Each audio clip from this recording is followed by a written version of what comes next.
Well, about 8 years after Jennifer Lawrence hung up her bow and arrows, it's finally time to return to Pan Am with another installment of The Hunger Games, the Ballad of Songbirds and Snakes. My god, that title is a mouthful. Once upon a time, The Hunger Games was a pretty big deal, but things are a little different now. Pop culture has moved on to the next big thing, and also they've swapped out their very popular lead star and iconic face of the franchise for one of the most obnoxious people in show business. Weird. It's been a while since The Hunger Games were a thing, so it's easy to forget just how much noise these movies were making back in the early 2010s. The Harry Potter series had just finished up, and studios were looking for the next big franchise to fill the void, so there was a huge boom in dystopian YA stuff around that time, with plenty of people looking to adapt every book in the genre they could get their hands on, with a lot of them not working out so well. Now, out of all those properties during the post-Potter craze, The Hunger Games almost certainly had the biggest cultural footprint, but the series wasn't really that long. It was 3 books, they produced 4 movies, made a lot of money, didn't wear out their welcome, then it went away and that was it. And the books were great, I liked them a lot, and I enjoyed all 4 movies too. But while they were successful, the series had a lot of things working in its favor. That genre was huge, and they also had Jennifer Lawrence, who was one of the biggest stars in the world at the time. And lest we forget, she was also the first woman to ever star in an action movie, so there was a lot of novelty there. But the road for this film is a lot rockier. Fan interest isn't what it used to be, and the book they're adapting is a prequel, so the Katniss Everdeen narrative is done, and her replacement doesn't exactly have a great track record. But the IP itself is still popular, so what happens with this movie, I guess, may depend on one question. Did J-Law make The Hunger Games, or did The Hunger Games make her? Maybe they made each other, who knows? Either way,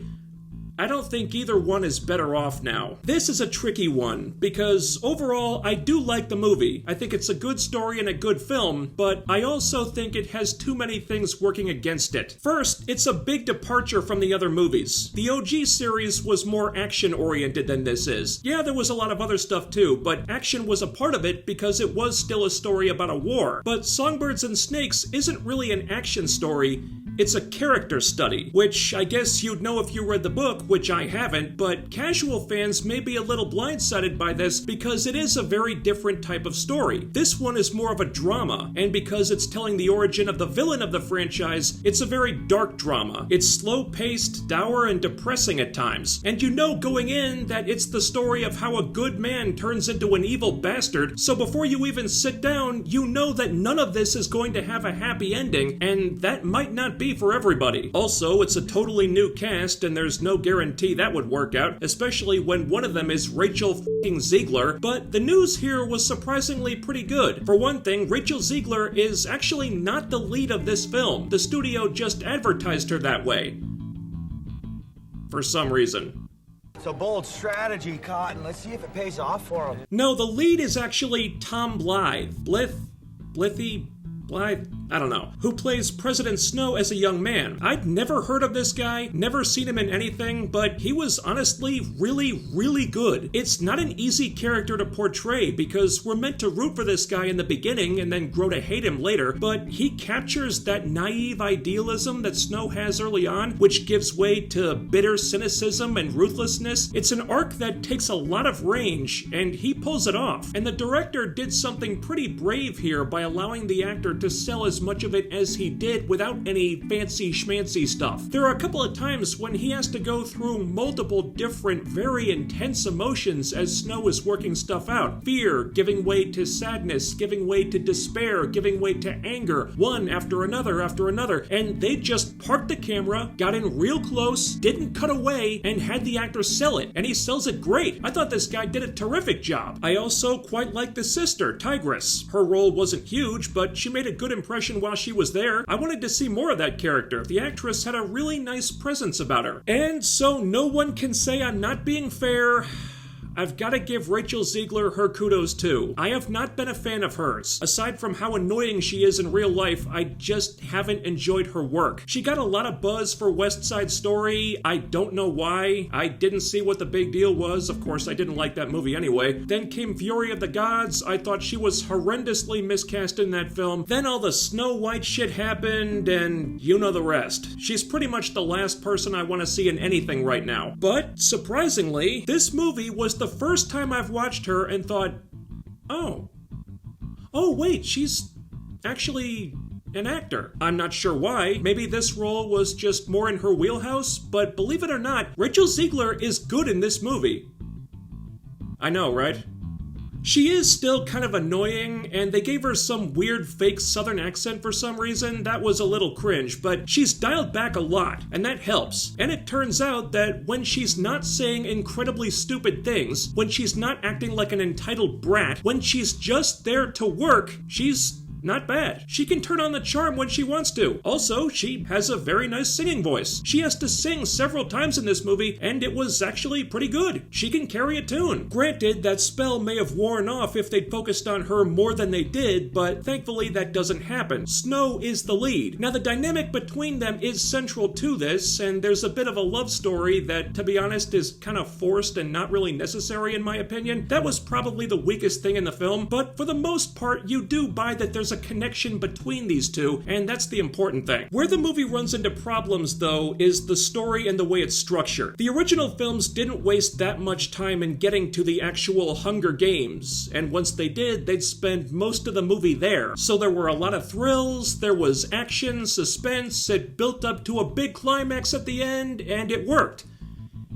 This movie isn't like that. It's broken up into 3 chapters, and the Hunger Games are pretty much entirely confined to Chapter 2, so they spend a lot of time before the games just focusing on the characters and the interpersonal and political stuff. Then they do the games, then they build up to what feels like should be the climax, but then the movie just keeps going for another 45 minutes, and there's basically no action outside of the games. What's more, the games themselves are not that compelling this time. The arena is really uninteresting. It's just a wide open space and a bunch of tunnels. There isn't much of an opportunity to use the environment around them because there really isn't much there. And that might work in a book, but I'm not sure it plays well in a movie when you've come to expect certain things from these games and you're just not getting them this time. And then once the games are over, again, it's like they went past the climax and then just kept going. The whole final third of the film has no real momentum, no sense of urgency. It's just drama and character stuff. The action is finished. Now it's about how Snow completes his transformation into an evil piece of garbage, but that just has to do with relationships and political machinations and things like that. And the thing is, none of this is bad. There are some interesting twists along the way, some big emotional gut punches, and as a character study, I thought it was really interesting stuff. I just don't know if that's what casual fans of this franchise are going to want. Even a good story still needs some of that explosive bang for your buck quality because it is a movie after all, in a franchise that's known for delivering a specific type of experience.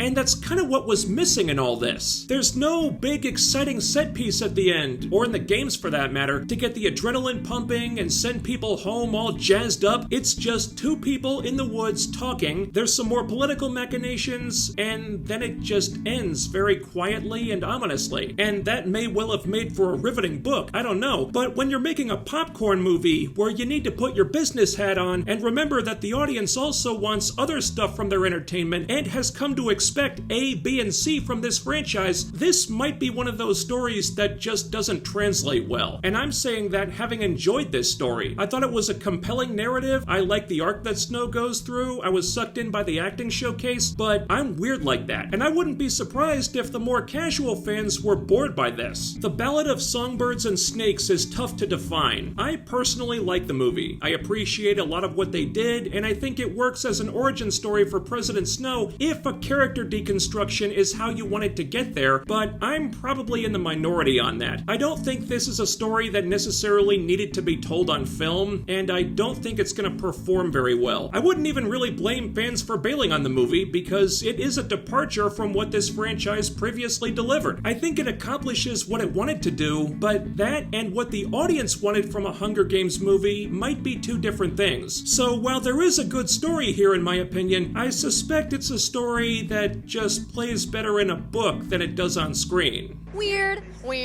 Thanks so much for watching. While you're here, don't forget to ding that bell icon and follow my social media so you can always be notified when I upload new stuff. The links are down there. And thanks to you guys, the channel finally officially hit 50,000 subscribers a few days ago, but we're only halfway to that silver play button, so the work doesn't stop there. And that means it's still incredibly important that you do all the other YouTube things. Hitting that thumbs up, leaving a comment, sharing the video, subscribing to the channel if you haven't already, and making sure you're still subscribed, because what really deserves to be thrown into an arena and forced to fight to the death for the amusement of a bunch of opulent, hedonistic, rich assholes is the YouTube algorithm.